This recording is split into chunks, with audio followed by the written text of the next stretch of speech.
Hacemos Periodismo y Salud, el ciclo radial de la Sociedad Argentina de Periodismo Médico. En la conducción, Guillermo Moschino. En la producción, Florencia Moschino. Presidente honorario de SAPEM, el doctor Mario Bruno. Presidente electo, el licenciado Mariano Shein. Vicepresidente, la doctora Matilde Israel. Buenas noches, bienvenidos a Periodismo y Salud, el ciclo radial de la Sociedad Argentina de Periodismo Médico. Hoy programa número 98, 14 de mayo del 2025. Estoy con dos invitados en la mesa, Yamila Chichotki, reumatóloga. ¿Qué tal, Yamila? ¿Cómo estás? Y el doctor Jorge Neira, muchas especialidades, pero vamos a decir... yo soy intensivista. Terapista, claro, intensivista. Sí. Más que muchas especialidades, sino ha sido presidente o director de varias entidades, ¿no? Bueno, vamos a hablar de eso también. Vamos a aprovechar algunas efemérides. Fue el Día de la Enfermería y el Día de la Fonoaudiología, el 12 de mayo. Vamos a mostrar algunas imágenes, vamos a recordarles quién fue Florence Nightingale. Y tengo una foto de Muriel Webney. ¿La conoces? ¿Te acordás? Muriel Webney, era la de la foto de... Sí, estaba sí, en Muriel, todos lados. claro, dio la vuelta al mundo esa claro, foto, así sí, que sí. para recordar el Día de la Enfermería vamos a estar charlando un poquito de eso.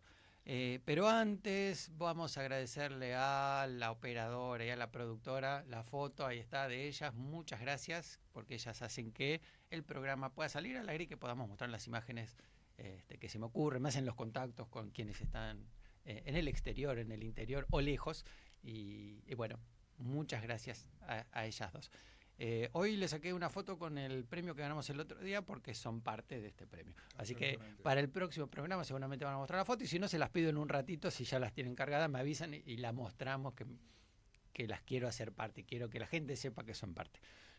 Muy bien. Y teníamos un video que le debo a Edgardo Pianigiani sobre un embarazo ectópico. Él hizo con la Sociedad de Ecografía un videíto explicando de qué se trata y el programa pasado no tuve tiempo, no lo pude pasar. Cumplimos. ¿Pasamos el videíto? Muchas gracias. Espacios que hemos creado para la comunidad, hoy hablaremos del embarazo ectópico. ¿Sabías que el embarazo podía implantarse fuera del útero? El sitio en que con mayor frecuencia se implanta es en las trompas de falopio. Lamentablemente, en estos casos, el embarazo no puede continuar, no es viable, porque no está en el sitio correcto para crecer de manera segura. Pero además es muy riesgoso. Sin tratamiento puede generar una hemorragia interna en la madre. Requiere un diagnóstico y una atención médica precoz. ¿Cómo diagnostico un embarazo ectópico? Bueno, me baso en tres cosas: en los síntomas, en los análisis de sangre, porque dosamos la hormona del embarazo, que se llama supeta-HCG, y también hacemos una ecografía transvaginal para ver la localización del embarazo. ¿Cuáles son los síntomas? Los síntomas que podemos ver son la ausencia del periodo menstrual, o sea, que no te venga la menstruación, que tengas un atraso, dolor abdominal o pélvico, sobre todo en la zona baja donde se encuentra el útero, sangrado vaginal. Como ves, estos síntomas son bastante inespecíficos. Vamos con la ecografía. La ecografía transvaginal es una herramienta clave para diagnosticar el embarazo ectópico de forma temprana. Primero, porque permite visualizar el útero y las trompas de falopio con gran detalle. Segundo, nos ayuda a confirmar si el embarazo está bien ubicado o no. Tercero, detecta signos indirectos de embarazo ectópico, que son los que aparecen por las complicaciones del embarazo, por el sangrado. Y estos signos aparecen incluso antes de que el paciente tenga los síntomas. O sea que es muy importante hacer una ecografía transvaginal. Y tenemos la suerte de que es un método rápido, seguro y no invasivo. ¿Por qué entonces es tan importante detectarlo a tiempo? Porque un diagnóstico temprano ayuda a evitar las complicaciones graves y permite opciones de tratamiento menos invasivas. ¿Y sabes cuál es el mayor factor de riesgo para sufrir un embarazo ectópico? Ya haber sufrido antes un embarazo ectópico. Entonces, vamos, si tenés un test de embarazo positivo y tenés síntomas, consulta al médico lo antes posible para hacerte el laboratorio y la ecografía. Sobre todo si ya tuviste antes un embarazo ectópico. Acá estamos con SAEU promoviendo la salud desde el diagnóstico por imágenes. Compartí esta información con tus pacientes y con todo aquel que creas que le puede servir. Cuidarnos entre todos es muy importante. Muy bien, esto tenía que ver con la actualidad, ahora ya un poquito pasado, pero bueno, a raíz de lo que le había pasado, había informado María Becerra que tuvo más de un embarazo ectópico. La SAEU hizo este video explicando de qué se trata, breve, rápido y muy claro. Así que bueno, muchas gracias a la SAEU, que además es uno de nuestros auspiciantes por hacer este video y por aclarar este tema de manera rápida y sencilla. Bien, ahora sí, vamos al bloque 1 con el doctor Jorge Neira, matrícula nacional 47.634, como dijera él, es intensivista.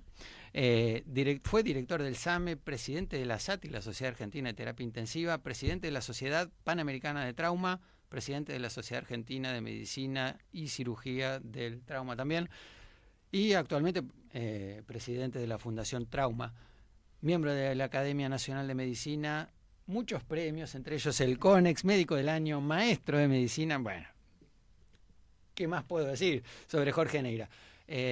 Nos convoca la fecha, este es un mes muy importante para hablar de siniestros viales, el Mayo Amarillo. Bueno, bienvenido Jorge. Bueno, muchas gracias Guille, es un placer compartir la reunión como siempre con Yamila. Y bueno, gracias por la invitación otra vez. Bien, bueno, vamos a hablar del Mayo Amarillo, ¿de qué se trata?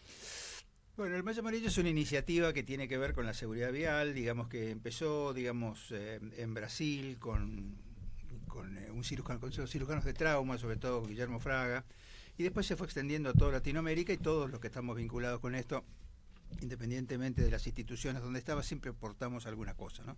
Nosotros el año pasado tuvimos una actividad, bastante intensa vinculada al Mayo Amarillo, y en realidad cada año tiene un lema, digamos, ¿no? Es cierto, sí.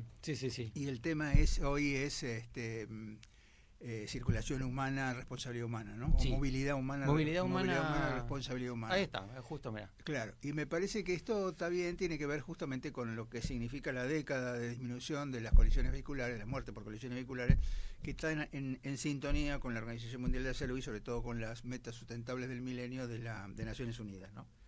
Se supone que de aquí al 2030 las colisiones vehiculares, la mortalidad por colisiones vehiculares deberían disminuir un 30%. Debería. Las tasas, ¿no? Sí. Y esto es importante porque, bueno, en realidad, para ponerle un marco, a lo que son las colisiones vehiculares, hay que decir que en el mundo se mueren alrededor de 5 millones de personas por algún tipo de trauma. Los traumas son intencionales o no intencionales. Intencionales es todo lo que tiene que ver con la violencia, y dentro de las no intencionales, la causa más importante son las colisiones vehiculares. Sí. O sea que más o menos de los 5 millones, 1.250.000 personas se mueren todos los años por colisiones vehiculares en el mundo, y por supuesto que la enfermedad trauma, es la que más mata y discapacita a la gente joven. Por eso cuando vos haces el análisis de la mortalidad por colisiones vehiculares, entre 15 y 35 años de edad o 39, están los mayores números, ¿no? Sí. Y esto tiene mucha importancia porque, el trauma, nosotros consideramos que el trauma es una enfermedad, como le decíamos antes con Yamila y con vos, lo hemos presentado, esto tiene un sustento científico de por qué es una enfermedad, y sobre todo porque es una enfermedad que más mata y discapacita a la gente joven. Claro. Y esto es importante porque en colisiones vehiculares, por cada muerto por trauma, hay 3 discapacitados permanentes, 75 discapacitados transitorios y 400 internaciones. Quiere decir que si vos tomás del 1.250.000 personas que fallecen todos los años, 3.750.000 son discapacitados permanentes, claro. 75 por 1.200.000, que es más o menos como unos 100 millones, tienen que ver justamente con discapacidades transitorias, y hay 400 internaciones que son como una cantidad importante, a tener en cuenta, ¿no? Por eso es que son como 500 millones de internaciones. Así que me parece que esto es importante porque tiene que ver justamente con el impacto que tiene. Y este impacto no es un impacto solamente en la persona que se lesiona o que se muere, sino que genera un impacto en la familia, por lo que significa, tener un paciente en esas condiciones, independientemente de la cosa afectiva, de la gravedad o no, pero también el tema del cuidado. El tema del cuidado, que hace que alguien que lo tiene que cuidar tiene que dejar de hacer algo, y esto genera, cambios económicos en la familia. Y tiene además, la importancia que tiene es el costo que le genera a la sociedad. Se supone que por cada muerto por trauma, o por cada discapacitado, tiene 2 tipos de costos, ¿no? Se llaman los costos directos y los costos indirectos. Eso se llama la teoría del iceberg. Lo que se ve de arriba, que es el costo directo, es lo que se paga de la atención médica. Si vos tenés un paciente traumatizado, lo que cuesta la atención médica, más los costos del seguro y los costos administrativos, que son los que salen de algún lado, de un tercer pagador, eso se llaman costos directos. Los costos que no se ven son los costos indirectos, que están vinculados con la pérdida de la productividad laboral y con la atención de la discapacidad. Fíjate vos que una persona que se muere a los 20 años deja de percibir 13 salarios durante los 45 años que le hubieran quedado para trabajar. Esos son como 500 y pico de salarios. Claro, en países como los nuestros, donde el salario es relativamente bajo, el costo no parece tan alto, pero en los países de altos ingresos, los costos son muy altos. Y la atención de la discapacidad, vos pensás un discapacitado permanente, un cuadripléjico alto, por ejemplo, claro, el costo que significa durante toda su vida, porque estos pacientes bien cuidados viven mucho tiempo. Viven mucho, sí. Pudieran vivir mucho, sí. Y está bien que sea así, digamos, pero eso tiene un costo, digamos, que se le impacta a la sociedad. Por eso es que cuando uno habla de la prevención, lo que deberíamos difundir es no solamente lo que significa como daño a la persona, seguro, sino lo que significa para todo el ámbito que rodea a esa persona, su familia, la sociedad. Y entonces nosotros hablamos de 3 tipos de prevención. Se llama la prevención primaria, la prevención secundaria y la prevención terciaria. La prevención primaria es evitar que se produzca el hecho, ¿no? Bien. Yo decía, el otro día estaba en una reunión, me dice, bueno, ¿cómo haces? Por ejemplo, le digo, si vos sacás los peatones del tránsito, nunca va a haber un atropellamiento. Sí, es verdad. Y me dice, ¿y eso cómo se hace? Mira, si vos vas a la 9 de julio, en la 9 de julio hay 2 túneles que van por debajo, vos podés cruzar la 9 de julio sin pasar por arriba. Bien. Entonces, hay países donde tienen túneles, ¿no? Obvio. Para cruzar. Sí, bueno, pero, Canadá es un túnel. Claro. Sí, pero sí. Mira, yo tengo un video, gracias Yamila, porque yo tengo un video de Canadá una vez que estuve, que le saqué la foto a la gente cruzando, ¿no? Y la gente cruza así, digamos, en forma cuadrada, ¿no? Y vos lo ves como todos cruzan de la misma forma, todos cruzan en el mismo lugar, todos paran. Bueno, eso tiene que ver justamente con evitar que se produzca el hecho. Cuando el hecho se produce, la persona se protege. ¿Cómo se protege la persona?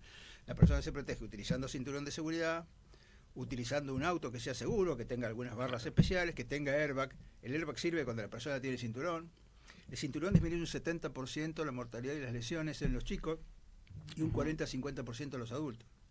O sea que no usar cinturón, digamos, es un riesgo innecesario que lo que hace es exponer a lesiones más severas o a el uso de casco. Uf. Nosotros en Fundación, después vamos a hablar un poco de las estadísticas si vos querés, pero nosotros en Fundación tenemos una base de datos de 47.000 pacientes traumatizados y en esos, digamos, el 37% son debidas a colisiones vehiculares. Las 2 causas más comunes de ingreso a los hospitales públicos de los registros que nosotros tenemos tiene que ver con las colisiones de moto y las agresiones, ¿no? Las colisiones de moto y las agresiones. Claro, si vos tomás la población pediátrica aparece la caída como una cosa más importante, si tomás la población más añosa también aparece la caída, pero si vos tomás entre 1 y 49 años, digamos, o entre 5 y 49 años, o entre 15 y 49, que es la edad donde el chico sale, porque si vos ves las estadísticas de los chicos, vas a ver que son muy altas las caídas que van bajando, y a medida que van bajando las caídas van subiendo las colisiones vehiculares a partir de los 15. Claro. Sí. No te olvides que hoy un chico de 16 años puede manejar. Sí. Y entonces, ahí se ve claramente, digamos, que de las colisiones de moto, lo que es interesante es que el 20% solamente usaba casco. ¿Solo el 20%? Sí, entre el 20 y el 30, digamos. Bueno, pero igual es muy poco, ¿no? Por eso. Pero además, si vos tomás si vos comparás los que tenían casco con los que no tenían casco, la cantidad de lesiones son mayores y la mortalidad es 4 veces más alta. La mortalidad de las colisiones de moto sin casco es 2.2%, sí, y mejor dicho, es letalidad, ¿no? Porque vos estás hablando de población, no estás hablando de población general. La letalidad es de 2.2% y si el chico no usa casco tiene 4.4%, eso es 2 veces más. 2 veces más. Y esto es importante también, porque ¿cuáles son las lesiones más comunes de las colisiones de moto? Las lesiones de la cabeza, o sea, el traumatismo del cráneo y el traumatismo de extremidades. Sí. Entonces, a mí me parece que esto tiene un impacto muy grande, digamos, en toda la población. ¿Qué cantidad de gente fallece por colisiones vehiculares? Bueno, si vos tomás la Agencia de Seguridad Vial, nosotros tenemos una historia con la agencia, porque cuando nosotros empezamos a hacer la Fundación Trauma en el año 2008, fue cuando se empezó la Agencia Nacional de Seguridad Vial. Bien. Y yo era muy amigo en ese momento de su presidente, digamos, de Felipe Rodríguez Lange, y yo siempre le decía que era, a mí me hacía acordar al tango que cantaba Rubén Juárez, que se llama Mi Bandoneón, y yo crecimos juntos, porque tanto ellos como nosotros crecimos juntos, porque claro, cuando vos ves las estadísticas, de hecho nosotros compartimos muchas veces datos, y a mí me parece que la agencia tiene una función muy específica, que es la vigilancia, digamos, de la siniestralidad vial. Si vos ves los datos de la agencia, hay más o menos 3.600 muertos por colisiones vehiculares, o 3.800.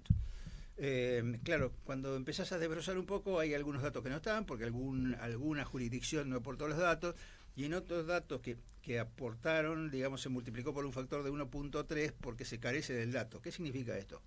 Los datos de mortalidad, de siniestralidad vial de la agencia toman los pacientes que fallecen en el lugar y los que se mueren dentro de los primeros 30 días.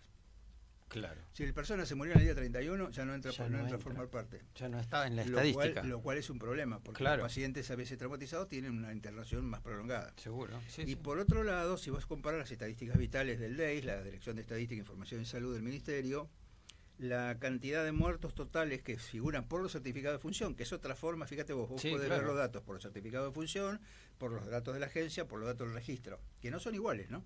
Pero ¿cómo se pueden complementar? En la ciudad, en los datos de estadísticas vitales de la Nación del año 2023 fallecieron alrededor de 3.305 personas. Pero una cosa interesante que yo le comentaba a Yamila, hay un porcentaje dentro de otras causas de siniestralidad vial que dice indeterminadas, que son más o menos como 1.700.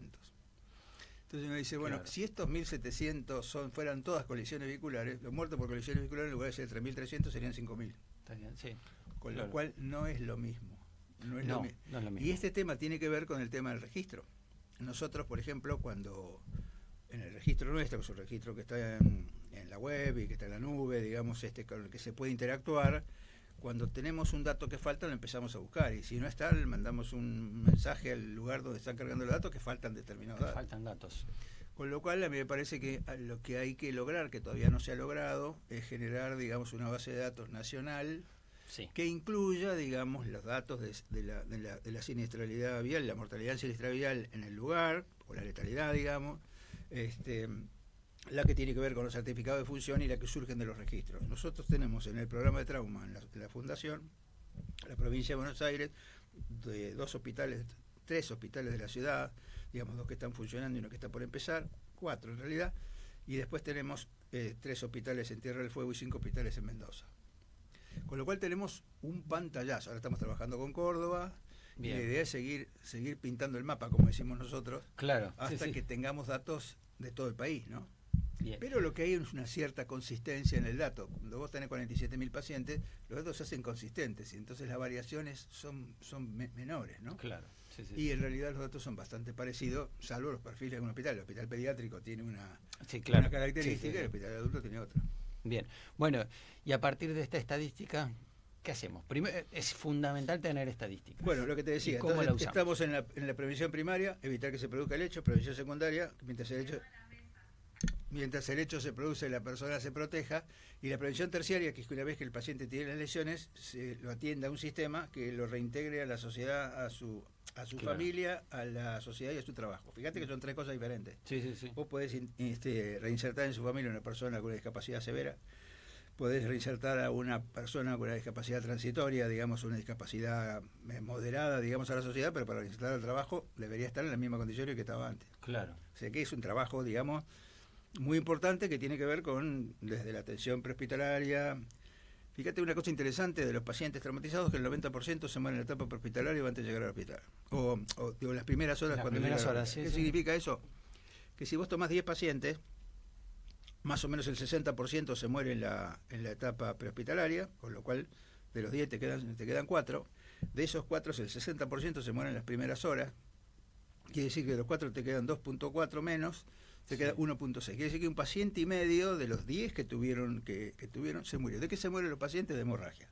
La causa más común de muerte, tanto en la etapa hospitalaria y al ingreso al hospital, es la hemorragia, sobre todo la muerte temprana. No estoy hablando de la muerte vinculada al traumatismo de cráneo, que es un poco más tardía, porque aparece recién en los segundos, tercero, cuarto día. Es raro que un paciente se muera con un traumatismo de cráneo, ni bien entre si solamente tiene un traumatismo de cráneo. Sí, tal cual. Entonces, y en eso estamos trabajando ahora desde la Fundación, estamos haciendo un programa, digamos, de cómo manejar el tema de la hemorragia desde el prehospitalario, de la capacitación de la comunidad, digamos. Aprovechar la hora de oro. Claro. Entonces vos fíjate que aparecen algunas alternativas para la prevención. Prevención primaria y secundaria es prevención, digamos, que se hace a través de la difusión, a través de cursos.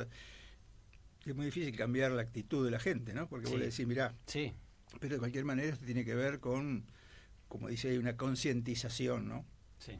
La prevención secundaria es la utilización de herramientas para la prevención. Si vos tenés una casa y tenés hijos, lo que tenés que tener es un disyuntor en cada Claro, enchufe. sí. ¿Por qué? Porque si el pibe mete las manos, que es lo que hace cualquier pibe, Seguro. no va a ver qué pasa. Todo lo hemos hecho. No me diga que no lo hiciste. Seguro, sí, sí, sí. Algo tiene que hacer para que el pibe esté protegido. Y además de eso, por ejemplo, con el tema de las famosas ollas, ¿viste? Sí, sí, sí, sí, sí. Los envases que tienen medicamentos o los envases que tienen cáusticos, alejarlos y qué sé yo. Yo siempre digo, uno tiene que tener una casa segura, un tránsito seguro. Por ejemplo, si los chicos van atrás con el cinturón como les corresponde, con los boosters, si es un chico que todavía no alcanza a tener 12 años, o con las sillas especiales. Claro, sí, sí, sí. Lo digo por experiencia, yo tengo 4 nietos, ¿no? Así Claro. que conozco todas las variantes de recursos que hay para que estén adecuadamente colocados, con lo cual la mortalidad baja terriblemente, porque Sí, los chicos que fallecen pues salen despedidos. sí. Entonces, si vos llevas a un perro dentro del auto, ¿no? Y el auto frena de golpe, el perro se va para el lugar donde le está la inercia. Sí. Y hay que pensar que un perro que pesa 30, 40 kilos, digamos, en movimiento pesa mucho más. Sí. Pero yo siempre hago la siguiente comparación para que esté más claro, ¿no? Lo que significa la desaceleración horizontal y la vertical. Cuando vos chocas a 36 kilómetros por hora con una pared sin cinturón, es como que te cayeras de 5 metros. 5. Wow. Y vos le decís a una persona, ¿vos chocarías una pared a 36 kilómetros por hora sin cinturón? Y la gente no te dice que no. Dice, bueno, Sí. podría ser. ¿Te tirarías de 5 metros de altura? No, eso no lo haría. No. Bueno, es lo mismo. Es lo mismo. Es que uno no se da cuenta que es lo mismo. Si vos chocas a Sí. 56 kilómetros por hora es como te cayeras de 5 metros. De 10 metros. De Y si 10 te metros, cayeras, wow. si chocas a 100 kilómetros por hora, como te cayeras de 100 metros. Ah, sí. Y no hay, digamos, otras opciones. Por eso es que pasan las cosas que pasan. Claro. Por supuesto que hay lesiones asociadas al cinturón. Pero las lesiones asociadas al cinturón son las lesiones que te permiten sobrevivir, Seguro. aunque Claro. tengas una lesión. Por ejemplo, la rotura aórtica traumática es una opción que a veces se asocia, sobre todo la marca del cinturón en Sí. la clavícula, digamos, que tiene que ver con una desaceleración brusca. Pero imagínate vos que si no se hubiera muerto No, irremisiblemente. pero aparte para tener esa lesión tenés que haber venido a mucha velocidad también. Bueno, en general son lesiones de alta velocidad, sí. De mucha velocidad. Así que fíjate vos cómo la cosa pasa. Primero por la prevención primaria y secundaria. Ahora, para tener una idea de costo. Por cada dólar que se invierte en prevención primaria y secundaria, se ahorran $6 en prevención terciaria. Wow. Y la relación es así, digamos, ese es el costo. Para que vos tengas una idea. Los costos por colisiones vehiculares en Estados Unidos son de aproximadamente 160.000 millones de dólares por año. Esto es lo que no se ve. No. O sea, si vos tomás todos los pacientes que se mueren por colisiones vehiculares, Estados Unidos es una interesante cosa porque en general casi todos los países desarrollados han bajado la tasa de siniestralidad. Sí, es cierto. Estados Unidos tenía 15, la bajó a 10 y de 10 no baja porque no puede. Ajá. Habrá que ver cuáles son las cosas, pero es llamativo porque vos ves las estadísticas y bajó hasta 10 y sigue con 10, sigue con 10, sigue con 10, ¿no? Siempre, por supuesto, es más difícil cuando vos estás abajo modificar Claro, algo. sí, sí, sí. ¿No? Pero de cualquier manera se estabilizó ahí. En cambio, el resto de los países baja. Nosotros estamos siempre iguales, sobre todo hay pedazos, digamos, que vos ves de nuestra estadística que no están los Claro. datos. ¿Puedo hacerte una consulta? Sí, ¿Esa obvio. variabilidad en Estados Unidos es por región o es igual en todos? No, bueno, hay lugares, esto tiene que ver con algunas regulaciones, por ejemplo, hay estados de Estados Unidos que te permiten usar el casco, que no te permiten no usar el casco y Claro. se hacen cargo de los costos, ¿viste? Pero vos decís, si los costos del tratamiento los hace la sociedad, ¿por qué la sociedad debería permitir que alguien usara el casco si el que paga es otro? Claro. Así que este es el tema de la libertad individual versus la libertad entendida como sociedad, ¿no? Pero Estados Unidos es un país federal acérrimo y entonces no son todos iguales, pero en general hay una cierta... Yo creo que en Estados Unidos nadie deja de usar el cinturón, nadie deja de tener el airbag, nadie deja de tener un disyuntor en la casa, digamos. ¿Ustedes se acuerdan de la famosa película Incendio en la Torre? ¿No? Sí. Que es un típico caso. Por eso cuando nosotros hablamos de todos estos temas, no hablamos nunca de accidente, ¿no? Y porque consideramos que todas las lesiones son la consecuencia de una serie de hechos y circunstancias en las que siempre se puede hacer algo para mitigarlos o para evitarlos. Sí. Entonces, si como la gráfica que tenía la Agencia de Seguridad Vial hace un tiempo era, si se puede evitar no es un accidente. Y vos tomás cualquiera, lo hablábamos hoy con el choque del camión con el colectivo, y yo decía que era la tormenta perfecta porque era una vía que no era la adecuada para la circulación, una hora del día que tenía mucha niebla. Escuché a un conductor de camión decir que, bueno, los camiones no están en las mejores condiciones y los ómnibus tampoco, porque en general no están actualizados los modelos. ¿Y cómo no quiere que haya colisión? Sí, La ruta estar tiene dos cansados manos. también. La ruta tiene dos manos. Sí. No hay controles en el medio de la ruta como para bajar la velocidad o para tener alguna cosa. Y esto tiene que ver justamente, por eso es que nosotros no hablamos de accidentes, porque en realidad nosotros hablamos de hechos y consecuencias. Los hechos son las colisiones vehiculares. Y esto es interesante, porque cuando dice colisión vehicular, si vos decís accidente de tránsito, Guillermo o Camila, ¿en qué pensás? En un hecho fortuito. No, está bien, pero ¿en qué pensás? ¿En qué se te viene? ¿Cuál es la representación que vos tenés de un accidente de tránsito? ¿Qué es? Dos autos. Dos autos. Y sin embargo, vos podés chocar con un sí. auto, podés chocar con una persona, podés chocar con un objeto, y ambas Claro, y sí, las sí. tres son colisiones. Y son colisiones, sí. Y cuando vos decís colisiones vehiculares, decís, bueno, ¿qué colisión fue? Pues colisión contra un objeto, colisión contra otro auto, colisión contra una persona. Digamos, esto es mucho más claro. Y hace, digamos, al tema de la percepción del riesgo. Porque lo más importante, digamos, en todo el tema de prevención es percibir el riesgo, ¿no? Si vos cruzás por la mitad de la cuadra y vas mirando para el otro lado, tenés más riesgo. Y si te pasa algo, es lógico que te pase. Sí, claro. Pero es evitable y es prevenible, decía vos. Sí. Perdón, es evitable y es predecible. Sí. Bueno, para tantas cosas usamos la palabra correcta y exigimos que usen la palabra correcta y para esta no. Porque Claro, en realidad claro. no es un accidente. No, No. exactamente.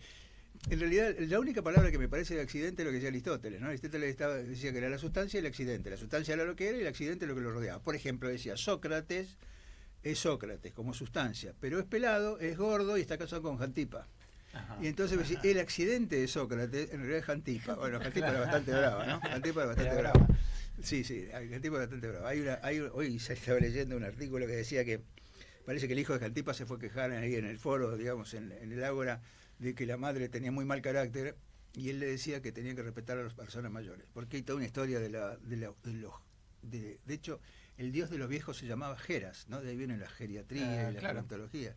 Y había toda una historia con los viejos, sobre todo más en Atenas que en Esparta, ¿no? Pero bueno, ese es otro tema. Pero de cualquier manera, me parece que es la única indicación que es perfecta donde es accidente. Lo accidental es algo que es característico de una cosa, pero que no le cambia nada. En cambio, si vos hablas de accidente de tránsito, no estás diciendo nada y no te sirve para trabajar. No te sirve para trabajar con la gente. Sí. Yo creo que el tema de la percepción del riesgo es algo que hay que insistir, sobre todo ustedes que son los comunicadores, más que nosotros, en que la gente empiece a entender por qué, ¿no? Sí. Veníamos hablando con Flor en el auto, charlando de este tema y viendo miles de cosas que estaban mal. Sí, autos sin luces, Claro. Gente en motos sin casco, hemos visto de a 3, 4 y hasta 5 en una moto, Sí, todo sí. este tipo de cosas. Y hablábamos de esto, de la percepción del posible siniestro. Yo creo que hay gente que no le importa y otra que no se da cuenta. No sé si no le importa, porque en la Divina Comedia hay una escena, me parece que es en el canto quinto, donde habla de Paolo y Francesca, ¿no? Que dice, no sé si Paolo, en realidad Paolo nunca habla, el que habla de Francesca, dice, no hay peor cosa en el infortunio que recordar el tiempo feliz, ¿no? Sí. Y vos decís, Claro. esto me pasó por no percibir el riesgo. Está bien, Sí. es terrible decirle a alguien eso, porque parece como que le está diciendo yo te avisé. Tal cual, sí, ¿viste? Pero a mí me parece que tiene que ver, digamos, con la dificultad que nosotros tenemos de entender el riesgo. A mí me pasa muchas veces que yo voy a hablar con esto a algunos lugares sobre todo, y me dice, pero esto es imposible, no se puede hacer lo que vos querés, que uno tiene que estar pendiente de todo, porque ¿cuál es el ejemplo más claro de por qué es fortuito que a vos te pase algo, ¿no? Dice, por ejemplo, yo voy caminando por una calle y se me cae una maceta.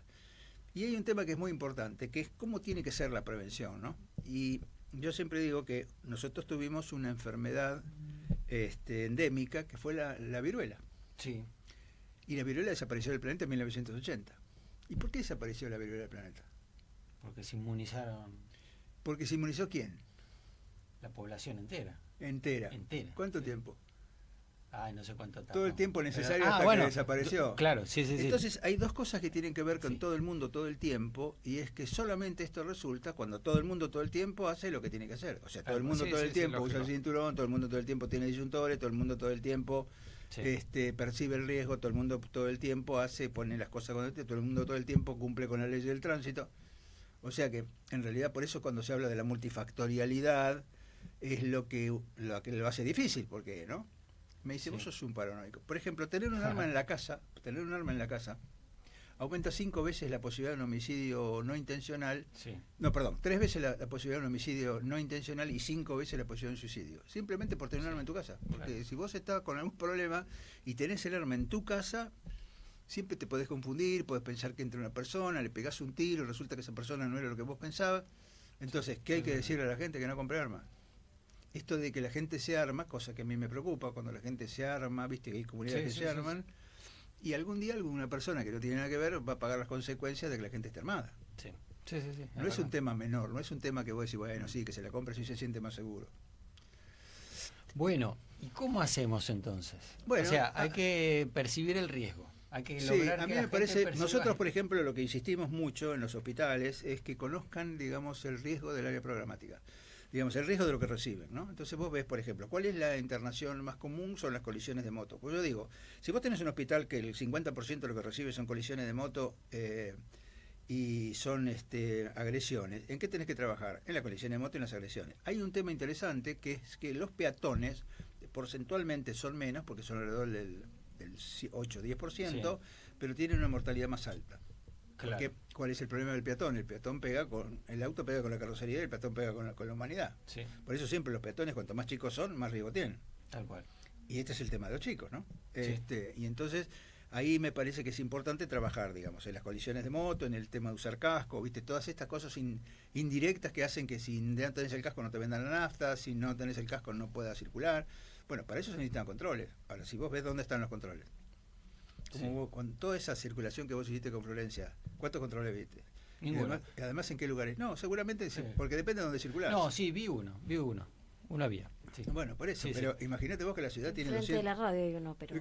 Sí, a veces no lo vi, pero viniendo. No, pero lo vi que quiero uno. decir, la ciudad tiene 200 kilómetros cuadrados, digamos, Sí, ¿no? claro. Entonces, Sí. nosotros tenemos la posibilidad, con las colisiones, digamos, de hacer la georreferenciación. Por ejemplo, hicimos una experiencia en La Plata con todos los pacientes que nosotros teníamos y nosotros podemos georreferenciar en La Plata donde se producía cada hecho, donde estaban los motociclistas, donde estaban las colisiones de auto, donde estaban las agresiones, donde estaban los peatones, que yo siempre bromeaba, porque decía, bueno, por ejemplo, si vos salís a la noche por este lado no pasés porque hay mayor cantidad de agresiones. Claro. Bueno, pero para eso sirve, digamos, hoy la informática, porque Tal la informática vos te Sí, permite sí. georreferenciar. Entonces, vos sos un intendente, tenés un área programática, tenés georreferenciado el problema, y bueno, ahí hay que trabajar, si hay que poner un Donde hay semáforo, si más hay que... estrellas amarillas. Claro, bueno, Viste que- por eso te digo, Sí. la estrella amarilla, yo la conozco mucho de Mosigotti y le tengo mucho aprecio y le tengo mucha admiración a lo que hace. Es la presidenta Madres del Dolor, porque... Sí. Y la verdad que hay que hablar con Emma, hay que hablar con Emma porque el tema, digamos, de algo que es previsible y previsible y todo lo que hace Emma justamente. Bueno, Sí. el año pasado nosotros hicimos... Hace 3 o 4 programas, yo no estuve, el 30 de abril, me reemplazaron para que yo recibiera el premio y entrevistaron a la... Emma Sibotti hay que escucharla, yo creo que hay que escucharla, Sí, es profesora de historia Emma y tiene una concepción muy interesante. Sí. Nosotros el año pasado por Mayo Amarillo hicimos una actividad juntos. Sí. Hicimos una actividad juntos, así que me parece que, por eso te digo, La vamos a invitar. Sí, esta sí. multifactorialidad hace que las aproximaciones tengan que ser de muchos lados, no alcanza con la difusión sola. Si vos pones un No, por cartel, supuesto, sí. lo que hay que hacer es cambio de conducta. Y sobre Volvemos todo, a la frase que me tratabas de hacer deducir. Es todos, todo el tiempo. todo el mundo todo el tiempo. Todo el mundo, todo el tiempo. Pero fíjate que es así. Es que es así. ¿Quién se tiene que vacunar para el sarampión? Todos. Fíjate vos que no se vacuna por el sarampión y que hay casos de sarampión. casos de Ahora, sarampión. la gente tiene que percibir el riesgo, que un caso de sarampión tiene el riesgo de la encefalopatía postsarampionosa. Seguro. Cuando Sí, vos sí, ves sí, a un pibe que tiene una encefalopatía sarampionosa y ves cómo quedó, vos decís, esto se hubiera evitado con la vacuna. Y vos decís, es difícil de entender para nosotros, digamos, que se produzca algo así, que es absolutamente previsible y prevenible, por lo cual Es que no hay tiene... percepción del riesgo en mucha Obviamente, gente. obviamente. Bueno, nos vamos a una tanda. Hicimos un bloque largo porque era muy interesante, pero bueno, vamos a dejarle lugar a Yamila también. Sí, Yamila, la Y la queremos igual, escuchar. Jorge, seguís. Sí, Seguís, me así quedo, que- me quedo. Bueno, nos vamos a una tanda. Me puedo escuchar a Yamila. SMIBA, Sociedad de Medicina Interna de Buenos Aires. Anualmente realizamos cursos, jornadas y congresos. Estos últimos cada 2 años. Tenemos una revista que es nuestro órgano de difusión, escrito y virtual. Tenemos talleres, tenemos cursos de posgrado. Y también contarles que tenemos el curso de especialista en medicina interna, que lo realizamos junto con la Universidad Barceló. También nuestra sociedad forma parte de la SOLAMI, la Sociedad Latinoamericana de Medicina Interna, de la International Society of Internal Medicine y muchas otras participaciones que tenemos en diferentes sociedades, tanto latinoamericanas como internacionales. Bueno, a modo de apretado resumen, la idea es invitarlos a que conozcan nuestra sociedad. Estamos en las redes sociales, LinkedIn, Instagram, Facebook, para poder ampliar la mayor cantidad de información que necesiten. Y bueno, muchísimas gracias, ojalá les seamos de utilidad y los esperamos.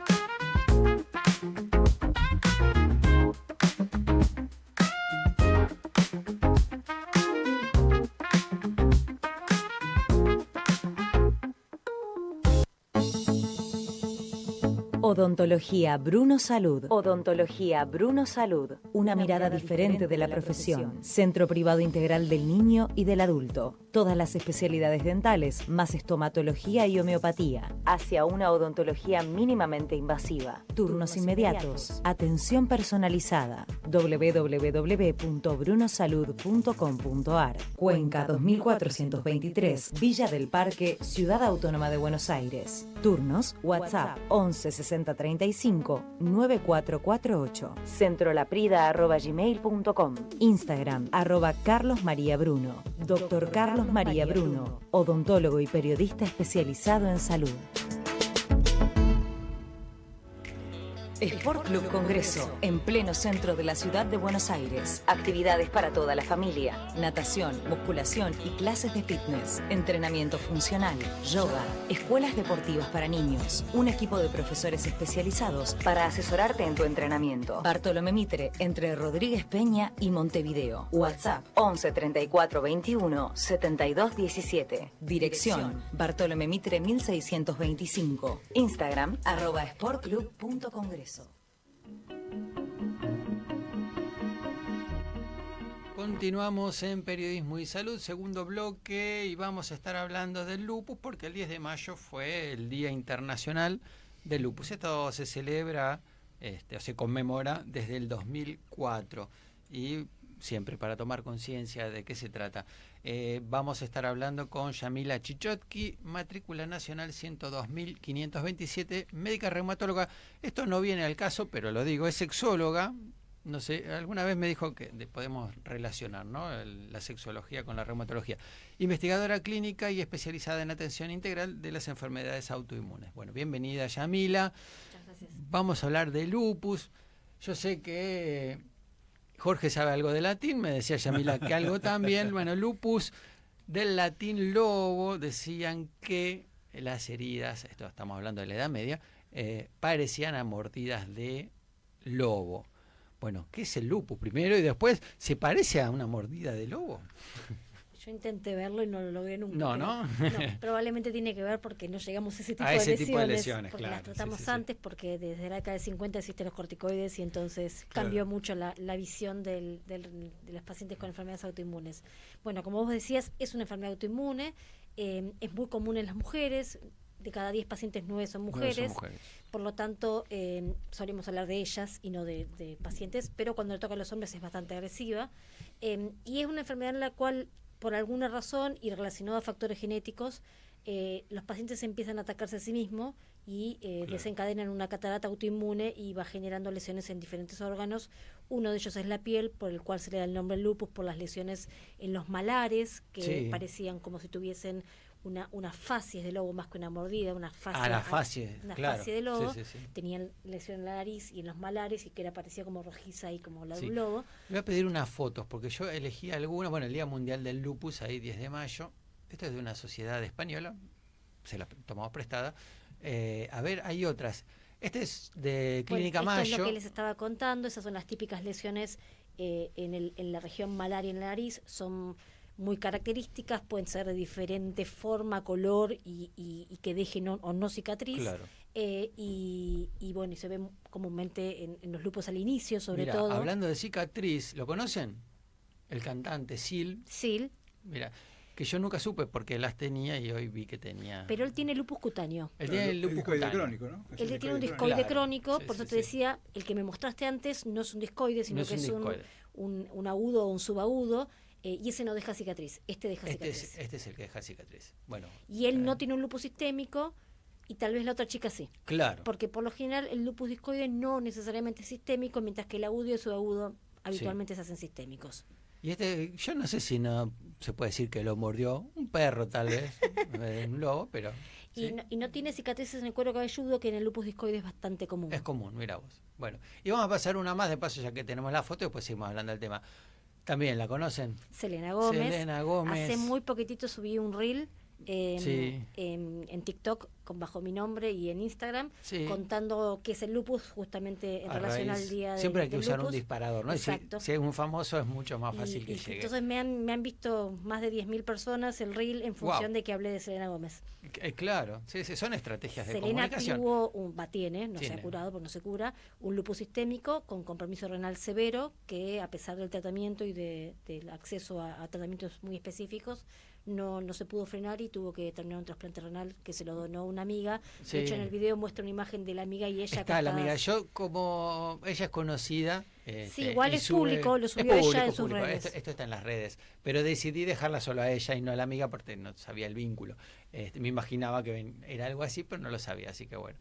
Eso fue cuando le trasplantaron. Exactamente, el riñón. El riñón. Sí. Así que bueno. Y a ver si me quedaba alguna fotito más. Sí, una cosita más. Esto para después. El fenómeno de Dale. Reino. Este es Sí. un acompañante, no es diagnóstico. No es diagnóstico, no, pero puede darse también Sí. en varias, ¿no? Autoinmunes. En la mayoría. En la mayoría.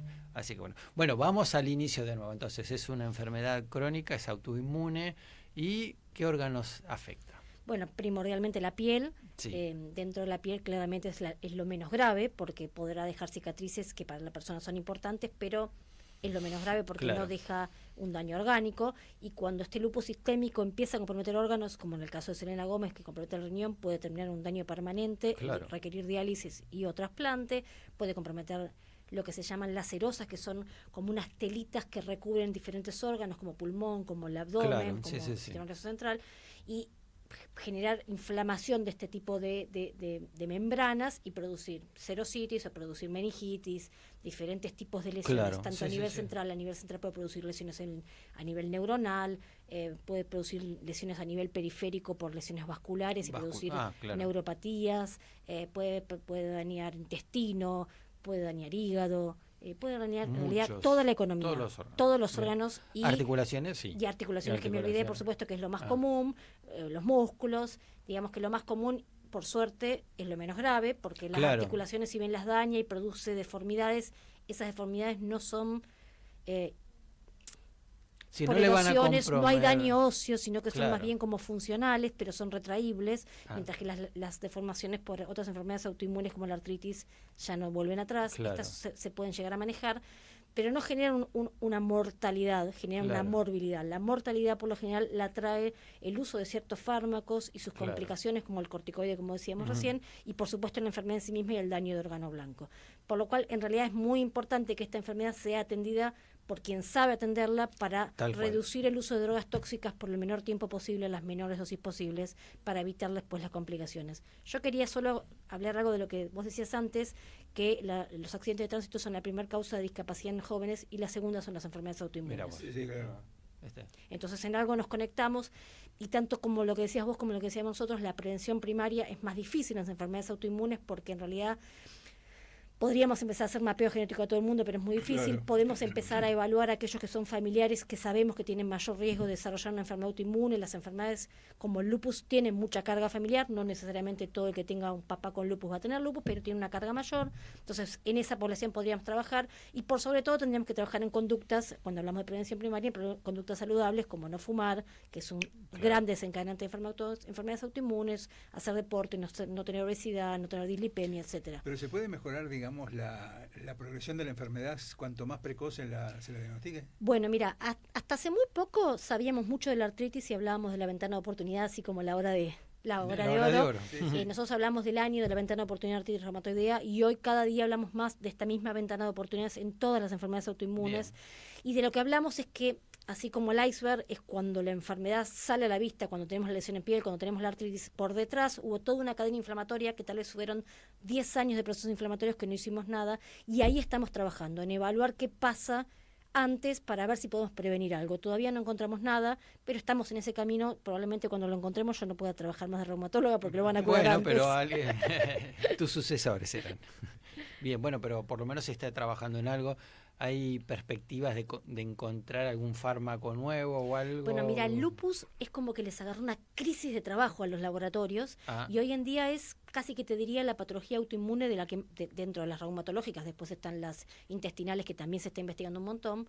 Dentro de las reumatológicas la que más se está investigando porque en realidad quedó muy rezagada cuando se investigó mucho en artritis reumatoidea. Tenemos más de 20 moléculas de alta tecnología y de alta respuesta. Bien. Con un índice de remisión muy importante en artritis. Tenemos muchas moléculas en psoriasis y en espondilitis anquilosante, y el lupus había quedado como olvidado porque en realidad es mucho menos frecuente. Claro. El artritis reumatoidea tiene una frecuencia del 1% y el lupus del 0.1, entonces en realidad entre 0.1 y 0.5, entonces es mucho menos frecuente. Es mucho menos, claro. Pero en realidad le afecta a personas muy jóvenes con mucha discapacidad, con mucho daño orgánico por el uso crónico a altas dosis de corticoides. Entonces, si sumamos una cosa más la otra, usábamos drogas muy tóxicas como la ciclofosfamida, que la seguimos usando en determinados casos, y entonces no se había aprobado una droga para el lupus hasta hace 10 años, que es el belimumab, y del belimumab hasta acá se acaba de aprobar una última hace un año en la Argentina. Bien. Y hace un par de años atrás en otros países, que es el anifrolumab. Y después no había medicamentos específicos del estilo de los biológicos que van dirigidos a una causa, a un productor de la enfermedad. Y ahora estamos con arriba de 60 fármacos en estudio. Lamentablemente no se logran que avancen. Yo no sé si se entiende cómo es el proceso, pero el proceso es desde que se patenta la droga, se va investigando primero en estadios preclínicos y después se pasa a humanos, y esa etapa de humanos va pasando por diferentes etapas, y entre la segunda y la tercera etapa en humanos quedan la mayoría de las drogas. Hay algunas drogas que están ya en etapas avanzadas y que es muy probable que salgan en los próximos años, y se sigue investigando, se siguen buscando mecanismos de acción. Nosotros estamos trabajando muchísimo en Argentina en investigación en lupus. Y los SUMAP tienen menos morbilidad, ¿no? ¿Cómo? Los tratamientos con los SUMAP, con los inhibidores, tienen menos morbilidad, ¿no? En realidad, que me imagino que si me querés preguntar son menos tóxicos los medicamentos. Son distintos. Tienen otras toxicidades, no tienen la toxicidad del corticoide, de hecho se llaman ahorradores de corticoide. El corticoide, si bien es una droga maravillosa para frenar la enfermedad, después las toxicidades renales, metabólicas, óseas, de todo tipo, son muy importantes. Entonces nos hemos dado cuenta que no lo podemos usar como lo usábamos a 1 miligramo, 2 miligramos kilo, y por los años que lo usábamos.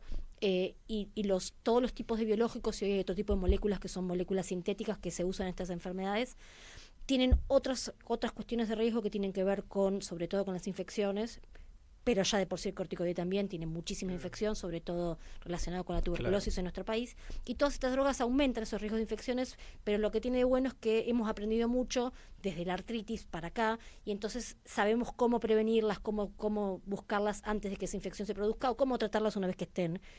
Hoy vacunamos mucho, los reumatólogos y los infectólogos trabajamos casi en equipo, y sabemos qué vacuna dar y cuándo, ¿no? Perfecto.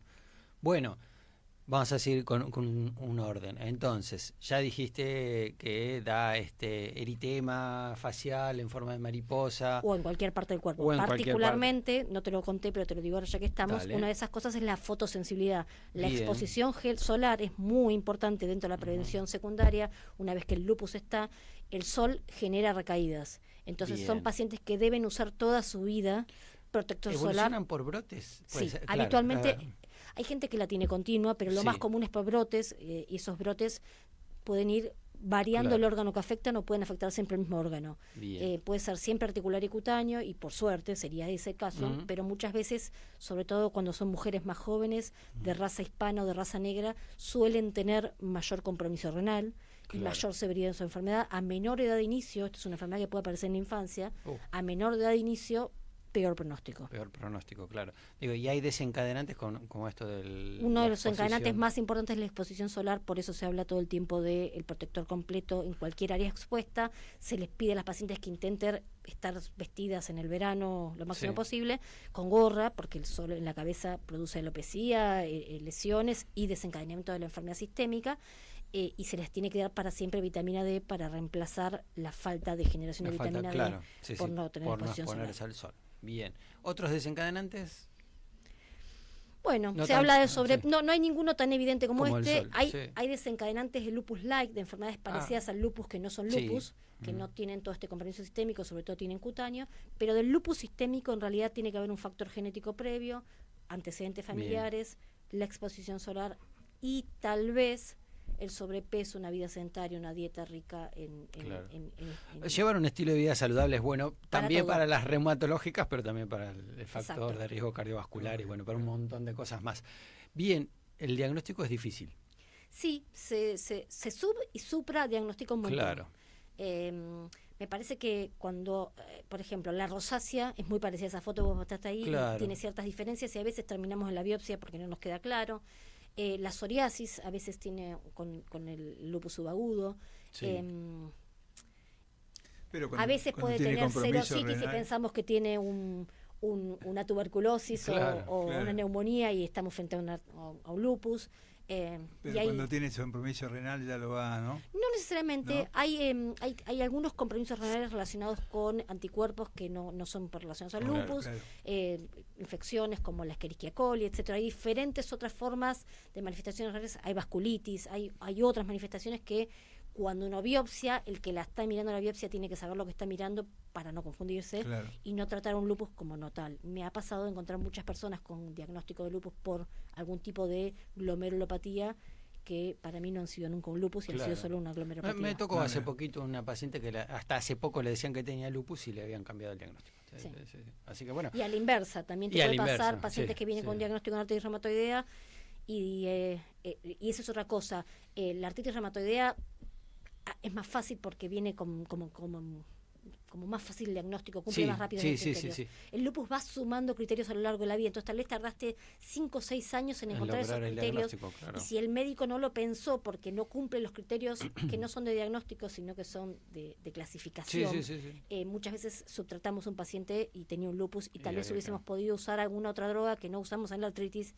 y lo usamos en el lupus. Bien. Bueno, por eso es muy importante recurrir al reumatólogo, ¿no? Sí. Tanto los médicos como para poder derivar al paciente a tiempo y bueno, y el paciente sí Sigue tiene... habiendo todavía falta de derivación a tiempo de los pacientes. Mira. Seguimos llegando con retraso a todos los diagnósticos.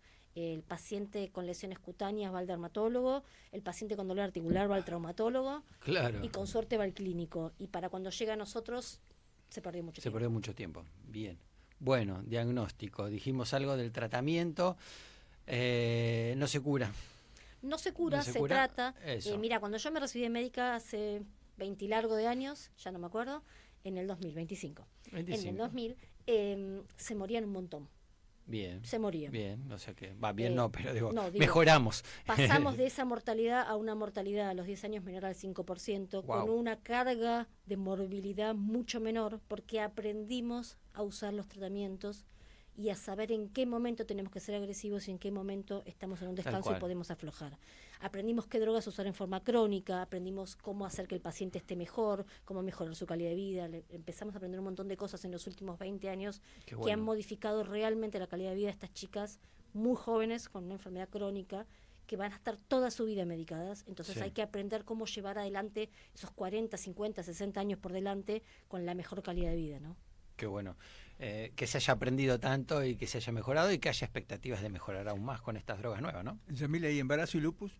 Bueno, es todo un capítulo actual. En este momento, me imagino cuando vos te recibiste, si teníamos diagnóstico de lupus y embarazo era no. Claro. Bueno, cuando yo me recibí estábamos más o menos Pensá igual. que yo me recibí en el 75, o sea, hace 50. Cuando yo me casi nací. Hace 50 años. Yo nací en el 75. O sea, cuando yo me recibí médica estábamos más o menos igual y hoy ya no es así. Hoy tenemos todo un protocolo para que nuestras pacientes se puedan embarazar, tienen más infertilidad las mujeres con enfermedades autoinmunes, nosotros tenemos protocolos de qué se puede hacer para mejorar su fertilidad, en qué momento se debe embarazar. Es muy importante contarle a una mujer que tenga lupus que no se debe embarazar cuando su lupus está activo. Claro. Que tiene que consultar a un reumatólogo y a un obstetra de alto riesgo, que tienen que trabajar en equipo, que se tienen que comunicar, porque podemos llevar ese embarazo a término a una edad gestacional adecuada para el bebé con una madre a término sin una preeclampsia o una eclampsia, que es la complicación más común. Tenemos que saber si tiene una enfermedad concomitante, que es el síndrome antifosfolipídico, que es bastante común y que sobre todo se manifiesta en el embarazo. Y entonces, si controlamos todas estas variables, hoy en día las mujeres con lupus se pueden embarazar y pueden tener más de un hijo y pueden tener embarazos a término. Por supuesto, no todos son así y por supuesto siempre es muy importante la consulta preconcepcional y la planificación de un embarazo para que ese embarazo llegue a término. Bien, sí, es más complejo, pero se puede. Así que bueno, necesitamos una tanda más, vamos a una tanda y cerramos el programa. SMIBA, Sociedad de Medicina Interna de Buenos Aires. Anualmente realizamos cursos, jornadas y congresos, estos últimos cada 2 años. Tenemos una revista que es nuestro órgano de difusión, escrito y virtual. Tenemos talleres, tenemos cursos de posgrado y también contarles que tenemos el curso de especialista en medicina interna que lo realizamos junto con la Universidad Barceló. También nuestra sociedad forma parte de la SOLAMI, la Sociedad Latinoamericana de Medicina Interna, de la International Society of Internal Medicine y muchas otras participaciones que tenemos en diferentes sociedades, tanto latinoamericanas como internacionales. Bueno, a modo de apretado resumen, la idea es invitarlos a que conozcan nuestra sociedad. Estamos en las redes sociales, LinkedIn, Instagram, Facebook, para poder ampliar la mayor cantidad de información que necesiten. Y bueno, muchísimas gracias, ojalá les seamos de utilidad y los esperamos.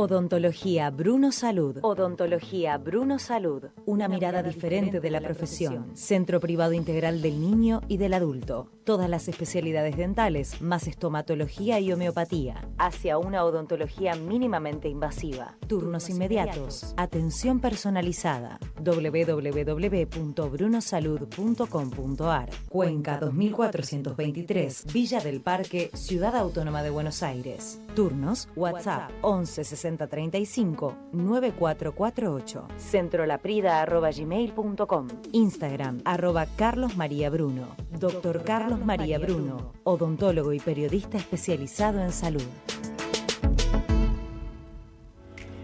Sport Club Congreso, en pleno centro de la ciudad de Buenos Aires. Actividades para toda la familia. Natación, musculación y clases de fitness. Entrenamiento. Tercer y último bloque en estos 2 minutitos que nos quedan de programa. Hablábamos al principio de unas efemérides. Voy a pedir unas fotitos. El día de la fonoaudiología y el día de la enfermería. Saludos a todos los fonoaudiólogos y a todos los enfermeros. Y bueno, si tenemos las fotitos, mostramos alguna de las que elegí para recordar este efeméride. Día está 12 de mayo, día del fonoaudiólogo. Y vamos a pasar una más. Saludo a Estela Maris Casalaspro, miembro de la comisión directiva de SAPEM. Y a ver, que es fonoaudióloga. Y a ver si tenemos alguna enfermería, elegí varias, pero alguna nomás. Ahí está, Día Mundial de la Enfermería. Esto es de SMIVA, uno de nuestros auspiciantes. Y a ver yo quiero ver a Florence Nightingale, que es por quien. Bueno, ahí está Florence. Guerra de Crimea, 1853. Ella estuvo en la Guerra de Crimea en 1853 y vio que morían más los soldados por enfermedades que no tenían que ver con heridas de guerra que por las heridas propias. Organizó la limpieza, la alimentación. Ahí está la dama de la noche, ¿no? De la lámpara, perdón. La lámpara, porque revisaba a los pacientes con... Sí. Hacía una recorrida de sala a la noche con el farol, que eso parece que no se hacía hasta ese momento. Y bueno, es una de las precursoras de la enfermería moderna. Esa flor, así se llama, de Florence Nightingale, muestra mes por mes las causas de mortalidad. Y con eso demostró que las causas en la guerra de Crimea no eran por heridas de bala. Sí, algunas, pero... Hay quien dice que la derrota de Napoleón en el frente... Que la derrota de Napoleón en el frente ruso fue más por los piojos que por las balas. Sí. Así que... De los polacos. Mira vos, hubiera tenido a Florence de su lado. Claro. Tal vez que... Así que bueno. Bueno, Yamila, muchas gracias. Jorge, muchas gracias. Son las 10 de la noche. Ahí está Muriel también. Y ahí está. Nos vamos en silencio, pero los convoco para el miércoles que viene a las 21 horas para hacer periodismo y salud. Muchas gracias por la invitación, Guillermo. Un placer. Buenas noches. Así finaliza Periodismo y Salud, el programa de la Sociedad Argentina de Periodismo Médico.